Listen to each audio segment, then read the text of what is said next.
Hello everyone, Earl Henderson, Primordial Defense. Thank you for watching. I have another Monday quarterback video for you. I'm going to play this video and pause intermittently here and there to talk about things that are going on, better explain what's going on, and talk about things that I think that are being done right and or done wrong. Without further ado, here we go. Officer-involved shooting involving members of the New York City Police Department. You will see relevant video footage and other available evidence that will allow you to gain a better understanding of what this investigation is required. Change it requires there may also be strong language recorded in the children and sensitive viewers.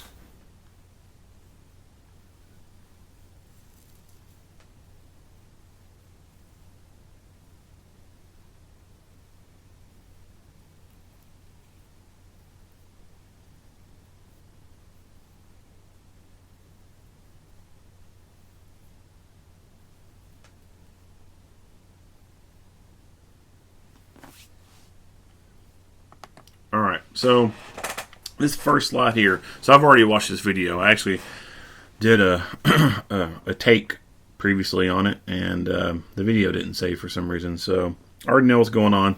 The last few videos I haven't been doing that. I've just been, I guess, doing it raw, seeing it for the first time, and then talking as it goes. But I remember when I first played this, and this first slide came up, the way it's worded, I thought, discharging his gun at a fleeing vehicle. Like, that makes it sound bad, right? And then it goes forward, and I'll skip that. Go past this part. And then it gets into this. It goes into the more details of what's going on. That's just confusing to me. So that first slide that talked about shooting at the fleeing vehicle, that's what this is right here. This is just more detailed information.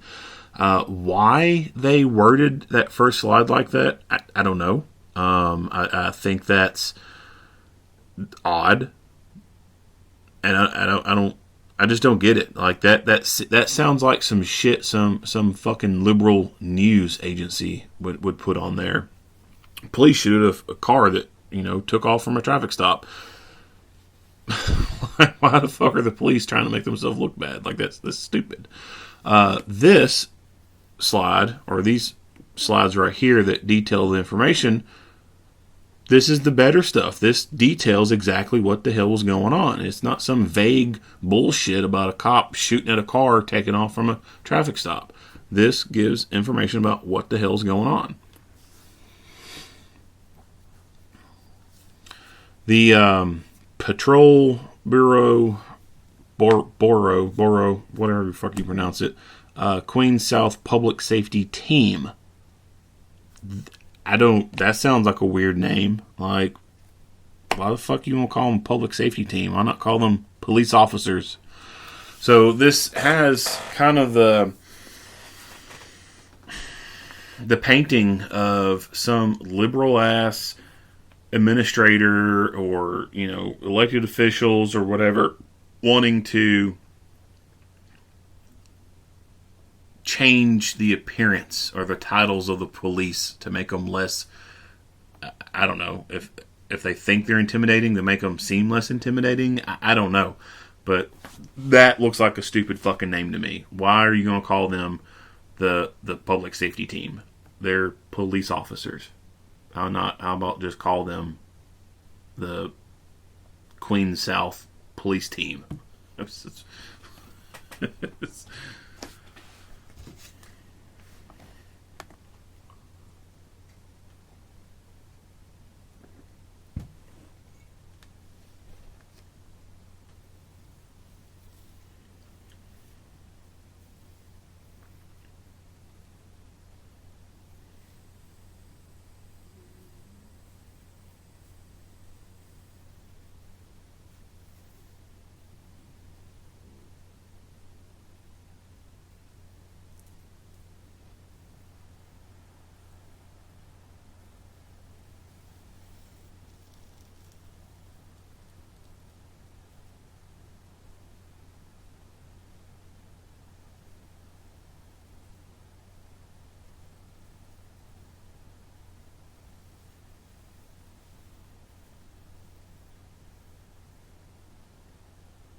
So this part right here, the Subaru struck the officer.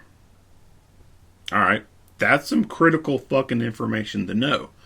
That's more important to know than that very first slide that said a police officer shot at a vehicle that drove away from a traffic stop. Again, like I said, I don't know why the hell they put that first one in there. It's odd. Fucking odd. So, I don't know. There's probably a good possibility that there's more hands involved in these videos than the police department. There could be some stupid ass, civilian police committee person who has to sit on these damn things and has some input and wants to have stuff written into these things. I don't know. I have no idea why they worded that first slide the way it was, but it is definitely odd and definitely misleading.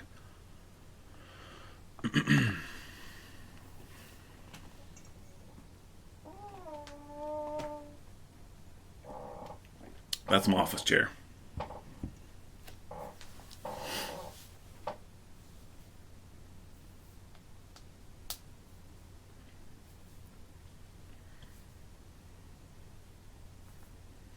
Okay, so this is the white Subaru in question right here where the mouse is circling.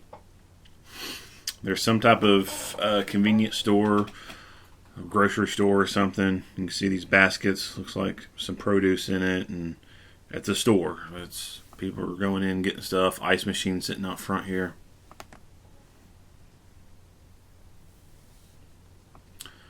Now this vehicle here that's driving by, that is the unmarked police vehicle. You're going to see this vehicle go down to the end of the street, make a U-turn, and then come back. So you see this car in the intersection. That's where the intersection's at.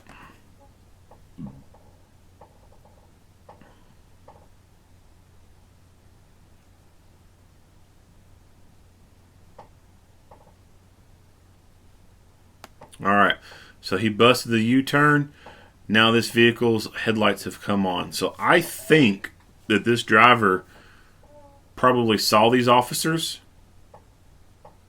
If he did not see the officers in the vehicle in uniform, then there's probably a good chance, he probably could have seen the license plate reader mounted to the vehicle itself. These things aren't small. They're fucking huge, in my opinion. And there's usually multiple of them on a vehicle to be able to capture all angles around the vehicle. So I think they kind of tipped the person off, and this person was like, oh, here's the popo, time to take off.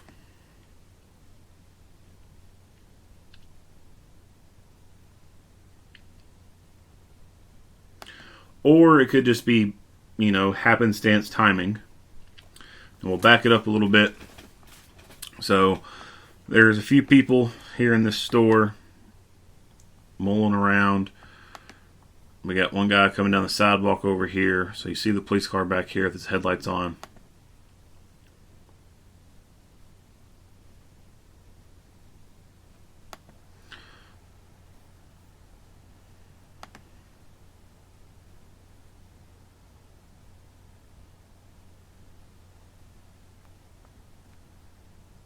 Alright, back that up.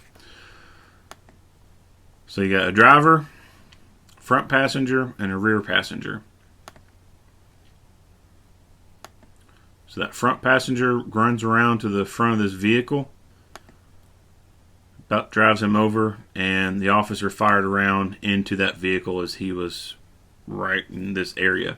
So that gunshot, I'll back play it. You can see these people in the corner right here. They react to that gunfire. Boom. Now like, oh shit, bruh. Now they take off running. And these dudes fucking book it. They don't just go in there and take a little bit of cover. Like, they take the fuck off. Like, I think they're probably going towards the back door of this store. And, it's a good possibility that, they could have potentially been involved with this vehicle. They were in here getting some snacks and shit for their little joyride or whatever, and shit popped off, and now they're deciding that they need to take the rest of the way off.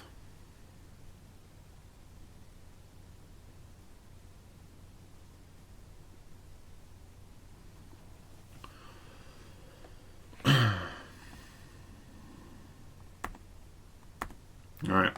So they're driving, going along. And you don't get to see much from his vantage point from inside the vehicle. It looks like he's pointing at the vehicle. He's like, hey, there it is. They pass it, and then they're going to go to the intersection, make the U-turn. So they've got the MBT right here in the middle. They are wearing uniforms with badges. So it's possible that the suspect saw that, or the suspect saw the visor lights up here. You can see that this vehicle does have visor lights equipped in it. Actually, no. Yeah, so visor light right there. So it's possible, he could have seen that. Those are kind of noticeable. Or he could have noticed the big-ass license plate readers mounted to the vehicle. Like I said, they're not small. Like they're like, I can't even think of a size example. I mean, they're fucking big. Not like humongous, like a damn printer or something, but, they're noticeable. So as soon as they pass it, I think that clued the guy in, and he knew something was up. And he probably knew something was really up when they made the U-turn. Because that's when you saw the headlights come on. Now, why they didn't activate emergency flashing lights, I don't know.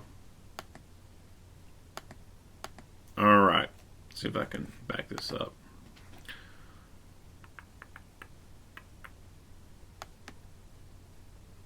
Yeah, so boom, I think right then and there was when this officer fired. But I don't know for sure because there's no freaking audio, because they never turned their cameras on.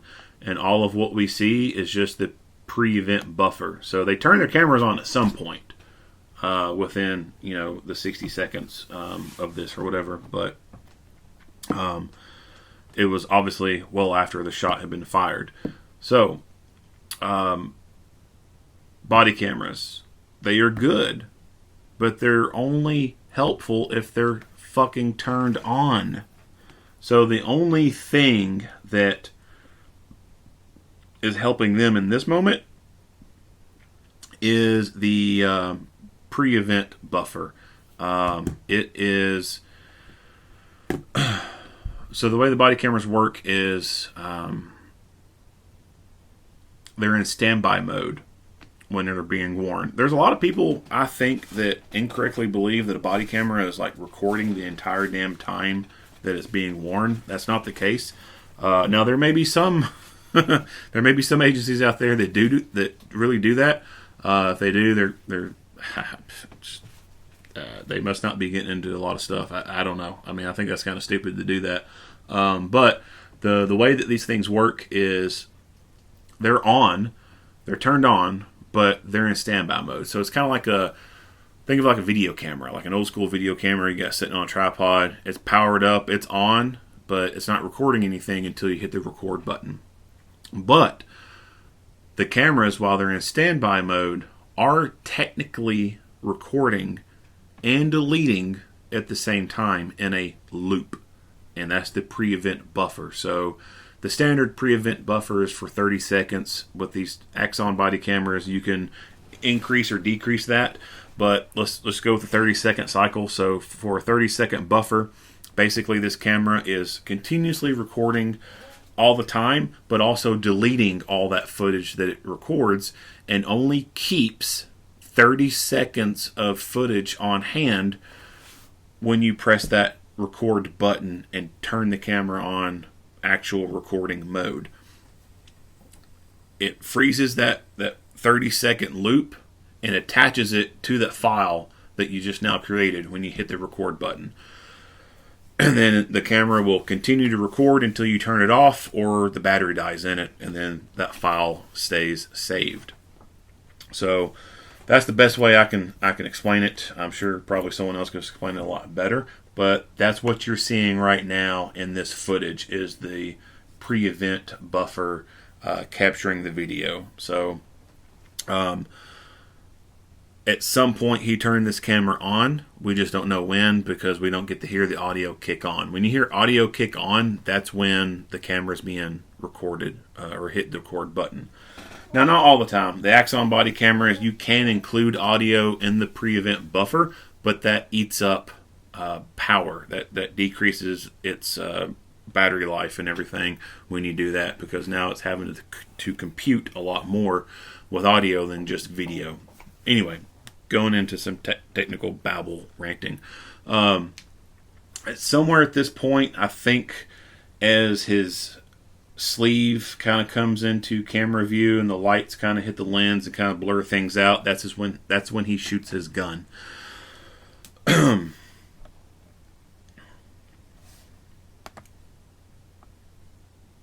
All right, and then that's it, and all we see is he goes back towards the vehicle, and then it cuts out. So I have no idea if they decided to try and pursue this vehicle or not, or if they just stayed there and called for supervisors or whatever. I mean, he goes towards the vehicle like he's going to get in it and go after it, but I don't know. Nothing happens. And it cuts out, and it goes to the second vehicle. Or I'm sorry, not the second vehicle, the second officer.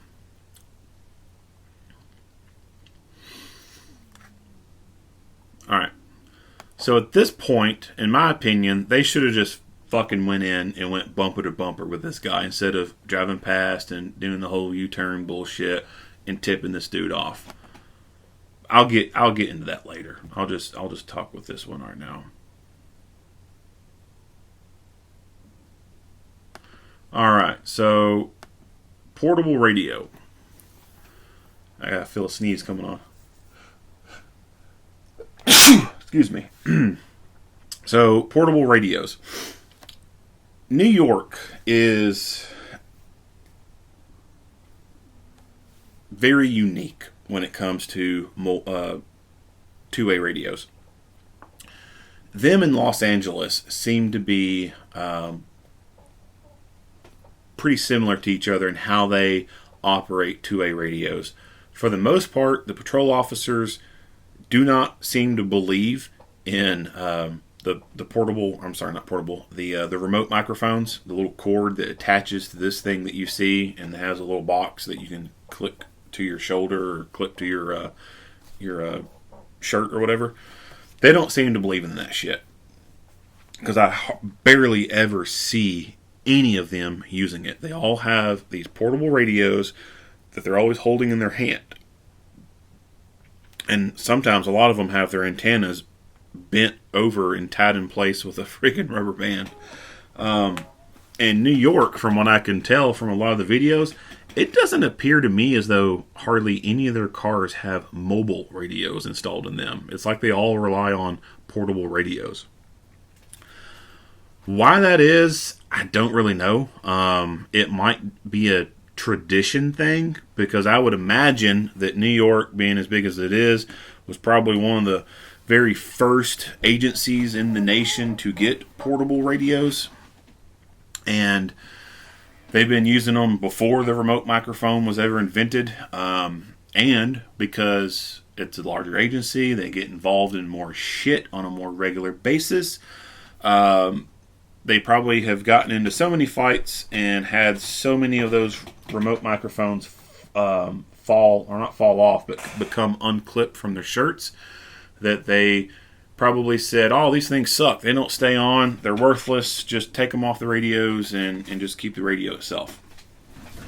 And then those same people became field training officers and or administrators within the agency, and they kept that mindset of, well, these things suck. They just fall off in a fight. We're not buying them. We're not getting them. We're not worrying about them. And then they teach the younger people, oh, don't use those things. Those things suck. And so you have a whole perpetuating cycle of this culture that they don't fucking believe in shoulder mics. And I am a firm believer that shoulder microphones are a necessity. They are a life-saving piece of equipment. They should be attached to a portable radio. And not doing so is just asinine to me. It really is. So what this guy's having to do right now is he's having to hold something in his hand to be able to talk to people. And when he gets out of this vehicle, he's either before he gets to get out of this vehicle, he's going to have to try and reach down and holster this radio and then get out of the vehicle. Or B, when he gets out of the vehicle, he's going to have to put the radio away in its pouch and snap the pouch closed so the radio doesn't fall out. Or if it's a Kydex, just slide it in and it kind of clicks in, while simultaneously reaching down for his gun and drawing it. And then C, if shit happens, he's going to have to either drop the radio completely out of his hand and go to a good two-handed grip on his gun, or he's going to hold a radio in one hand and gun in the other. And unfortunately, that's what happens quite often when you watch these videos. They're holding a radio in one fucking hand, they're shooting with the other. Anytime you take a handgun and you shoot it one-handed, you're neutering yourself. A handgun, you have to have both hands on that gun to be as accurate as you can be with it. The only other way to become even more accurate with the handgun is when you brace it on something. So like you're in a seated position on a bench and you're resting it on a flat surface. That's the only other way to get that handgun as accurate as possible. Otherwise, in a standing position, whatever, two-handed grip, that's the best way you're going to get accuracy. When you take that one support hand away, you practically slash your accuracy in half, as far as I'm concerned. You become less effective. Now, with a shoulder mic, the radio is attached to your belt. It's in its pouch. It's clipped in. It's not coming out. And you got the little microphone that runs up to your shoulder or runs up to your chest, wherever. If you need to talk on the radio, all you got to do is reach up with your support hand, press the little button, talk, let go, go back to a two-handed grip. That's it. That's all you got to do.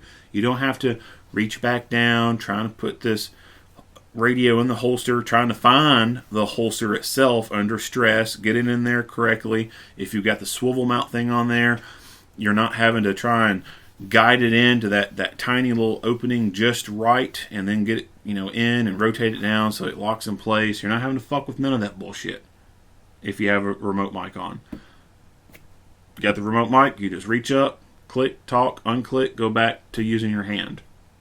Like I said, I believe that they are a necessity. They are a piece of life-saving equipment, and they should be on all portable radios within public safety.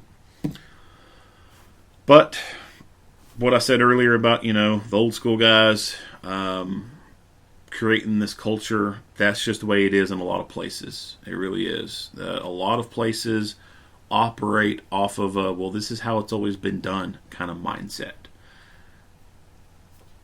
That's a horrible mindset to have. It's not conducive for learning. It's not allowing an agency or people to grow. They're just always going to be stuck in that stupid fucking rut that they're in because, hey, this is the way it's always been done.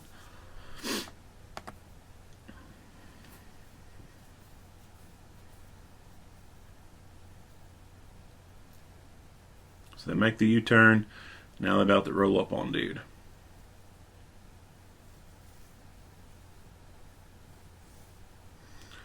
Alright, so he has radio in one hand, gun in the other. Exactly what I was talking about.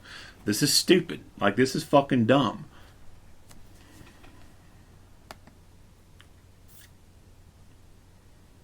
Alright. And then that happens very quickly. Vehicle moves forward. Basically knocks him down. Boom. And then car is gone.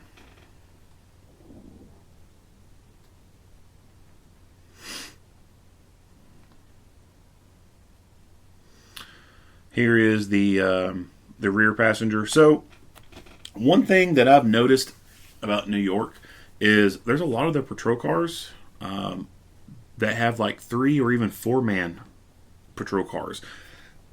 That's kind of cool. I don't think I've really noticed any other agencies out there with their videos where they got a car that has like 3 or 4 officers in it. as a norm. I think that's a good tactic to use, especially for a more specialty patrol team. People who are going to be going to the hot calls, getting involved in shit. Really, looking for the guns and the drugs and stuff. Not people who are out just fucking writing stupid traffic tickets or whatever, but like people who are getting into the shit. I think that is a good way to go about it because more people, the better. The majority of agencies in this country only operate a one-man patrol car. And that one officer goes to a call, and they, for a most part, handle that call all by themselves. Now, they may have another unit who hasn't got shit going on that'll stop by and be there in case, something's going on. But a lot of agencies are understaffed, and, they're busy, so there's a lot of stuff going on. And, they may not always have a backing unit right away. So, that's normal for a lot of cops here in the U.S. just to be by themselves. Now, usually traffic stops, because traffic stops are always going to be, that unknown thing. Usually someone who's not got anything going on will try to make their way towards them. Just, be on the safe side. But a lot of times it's just, one cop by themselves and another patrol car will come to back them up. Other larger cities do try to do a two-man car, like the LA videos. Most of them always seems to be two-man vehicles. Larger agencies, big cities tend to have, or it looks like to me, have two-man vehicles. Around here, if you see a lot of places in the U.S., if you see two people in a police car, that's usually indicative of one of them being a new hire or either a brand new rookie who's never been in police work, or B, it is someone who has been in police work, but they came from another agency and they're just learning the way that this new agency they're with does things. So like I said, that's the majority of the U.S. Now you go to some other big places, you will have two-man cars. And New York, like I said, what's unique about them, it does seem like they, on a regular basis, have these cars, at least with the unmarked cars I've noticed, they'll have like 3 or 4 people in them. And I like that. Like I said, more people the better. They jump out of the car, they roll up on some people. That in and of itself can be a great de-escalation tactic right there. When you got 3, 4 fucking dudes rolling up on you, you tend to think twice about doing some stupid fucking shit. Whereas if it's just one person rolling up, you can be a little squirrely, act a little froggy, think that, I got this, I can take this guy. But when there's fucking 3 or 4 of them rolling up on you, unless you're just fucking psychotic and not all there, you're not going to be thinking, yeah, I can take all 4 of them. It's going to change your attitude. So I do like how they run with 3 or 4 from the psychological aspect of it. Like I said, de-escalating people just by a show of force. But also when shit happens, hey, you got the manpower there to be able to deal with it. Again, like I said, there's lots of places here in the U.S. where it's just one officer, and lots of times many officers by themselves have been in the shit by themselves for several minutes until backup got there. And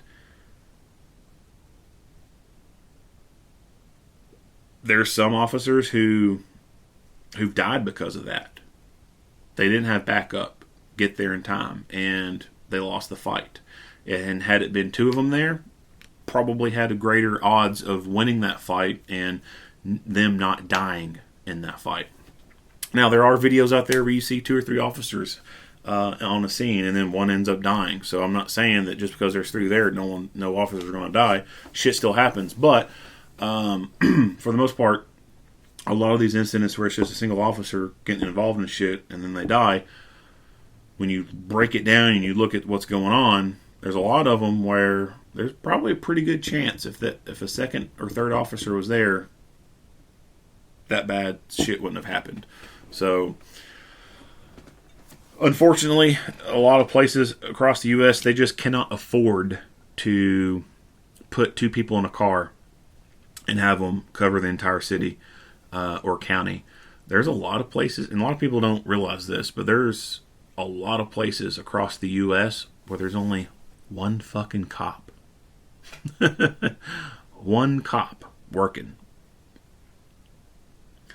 There are many towns across the U.S. that only employ one police officer because that's all they can afford. And then there are other towns across the U.S. that may have 3 or 4 police officers, but they're not all working at the same time. There's only 1 or 2 working at any given time. And then even in some larger places, there may be only 5 officers out working. And the county population have, over 100,000 fucking people, and there's only 5 law enforcement officers out working. And there's a lot of times they're all tied up on little shit, and there are periods of time throughout the night where there is no one available to respond to a call, no one's out patrolling. They're tied up on little stuff. If the general public really knew what goes on in the police world as far as manpower and staffing and coverage, they would be appalled. I really do. Like, if they had any idea and could understand what's going on, I think a lot of people would be like, holy shit, are you fucking serious? Anyway, got off into a rant. So this guy in the back playing on his phone, and he also ends up playing on his radio too, which I don't understand that, because we could see earlier that the guy up front was talking on his radio too. So I don't know if they're each independently talking to different entities, or he's keying up and he's talking to someone, and the other guy's trying to key up and talk to someone, but he can't, and they both are talking on the radio at the same time, trying to reach the same person, but they're unknowingly doing it without the other one knowing. All right, so back that up real quick. Oh, see if I can. I got the freeze frame on earlier really good. Sometimes it's really difficult to get the freeze frame right. All right, so what the fuck is going on here? Oh, man. All right, so this officer here is leaned up against the hood of the vehicle, radio in one hand, gun in the other. And this vehicle's going forward, and he is fucking standing there. Why? Okay, well, I seriously doubt this officer truly thinks that he can prevent this vehicle from moving. I kind of doubt that's what's going through his head. But if that is going through his head, this dude's fucking retarded, and he needs to go find another line of work. There's no fucking way you're going to stand there in front of a vehicle and stop it from moving. Like I said, I don't think that's what's going on at all.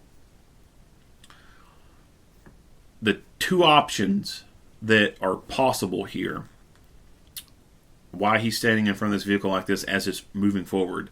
1, he is standing there, not budging from what he's doing, in hopes that psychologically that will impact that driver and be like, oh shit, this dude ain't playing around, he's not moving. I can't run him over. That would be murder. And if that's the mindset he's having, then again, still, that's fucking retarded. Like, if he's got that mindset, he needs to go on somewhere else. The more likely option that I think is more plausible is he is doing this to be able to rack up a charge on this guy so that they can justify pursuing him potentially. I don't know all the policies and stuff like that in New York, but there is a lot of larger municipalities out there, or the police agencies have a lot of liberal people within the ranks, and then of course their elected officials are pretty damn liberal, and so they do a lot of oppressive shit towards their police. And if not that, then the prosecutors themselves just simply will not fucking pursue charges on certain shit, or will not go to back up the police on certain stuff if it doesn't meet certain criteria. So I think that what he's doing is he's trying to get justification on having this guy get charges for assaulting a police officer. And that could be either A, because that would give them the justification to initiate a pursuit and actually pursue the guy with lights and siren and go after him, because otherwise they would not be able to. And unfortunately, that is a reality in a lot of places here in the U.S. A lot of agencies have no pursuit policies, and they say things like you cannot pursue a person unless, they have serious charges like murder, attempted murder, assault with deadly weapon, something like that. And it will go on to say that, if it's just simple traffic charges and they refuse to stop, don't pursue them. And that in this case with the stolen, even though it's a stolen vehicle, they could also have a policy of, well, it's a stolen vehicle, you can't pursue it. They haven't done anything else. All it is a stolen car. So by him standing on this car like that and this guy moving forward and pushing him, that's assaulting a peace officer. So then that now gives them the ability to initiate pursuit on this person and really go after them, whereas any other time they wouldn't be able to do shit. I can't prove that that's what's going on, but I kind of think that that's what's going on. Why else would you fucking put yourself at risk like that standing in front of a fucking vehicle? Even then, if that is the justification they're using, it's still fucking stupid. A vehicle is heavy as shit. It's several hundred pounds. A couple thousand pounds. Heavy. Heavy. Just the wheels alone rolling over his feet. This dude would be out of work for months, even a year or two, potentially, if the vehicle ran over his feet, or knocked him down and ran over his legs and snapped his fucking tibia and fibia, or hell, even, snap his damn femur. He's going to be out of work for a while. Now, in this line of work, being out on workers' comp for so long, that could be kind of like a vacation in a way. But you're still going to have to be dealing with the fact that you got broken legs or feet. And that's life altering. Yeah, just because you're not at work dealing with shitheads all fucking day doesn't make it any better that you got broken legs and you can't go do what the hell you want. And you got to hobble around in a fucking cast for a long ass time, or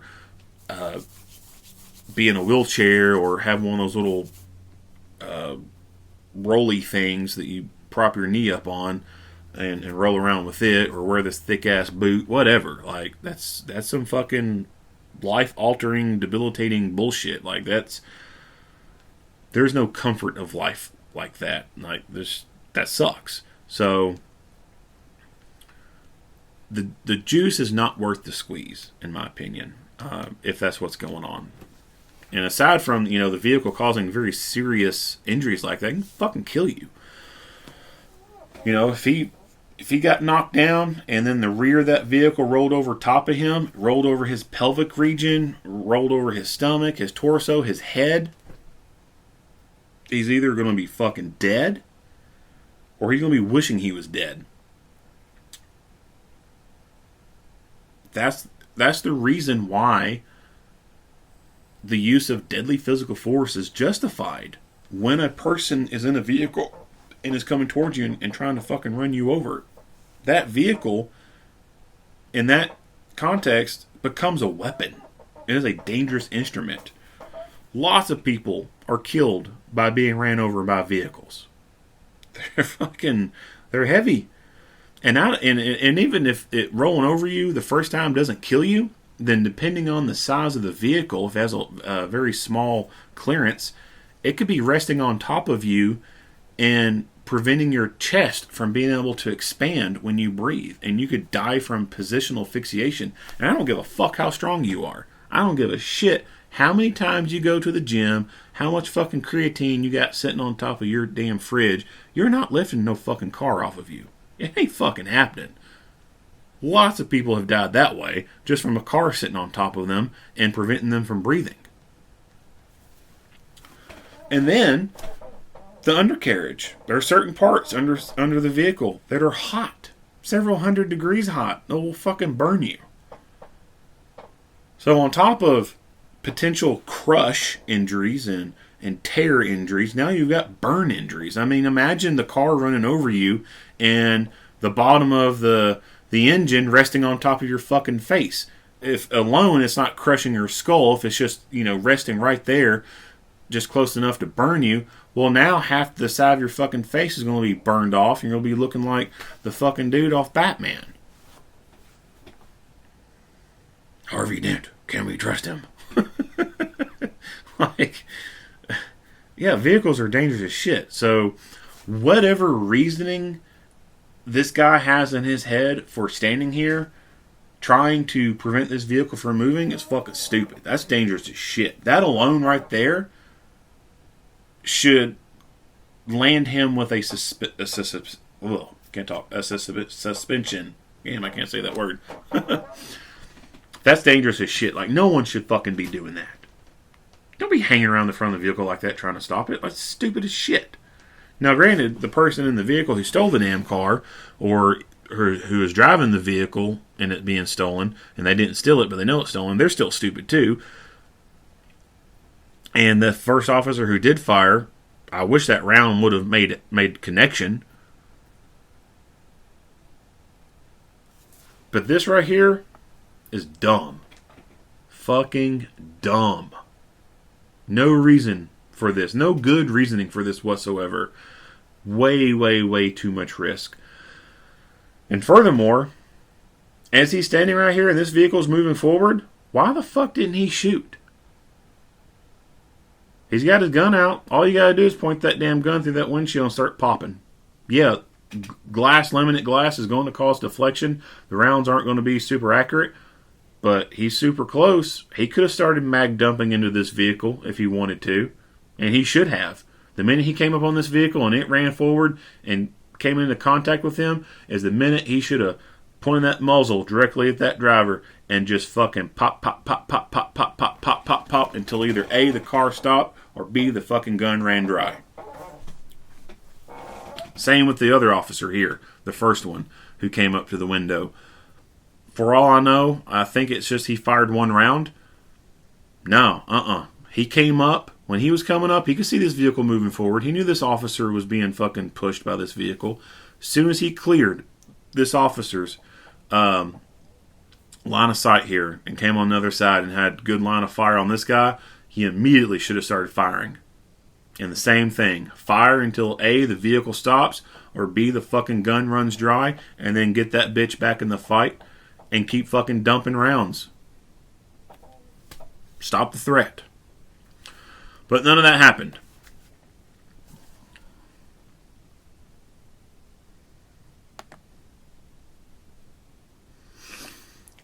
And then this guy falls down. So I'm assuming that the reason why he's ducking down so suddenly like this is from the first officer firing, but don't know that for sure because you can't hear any audio.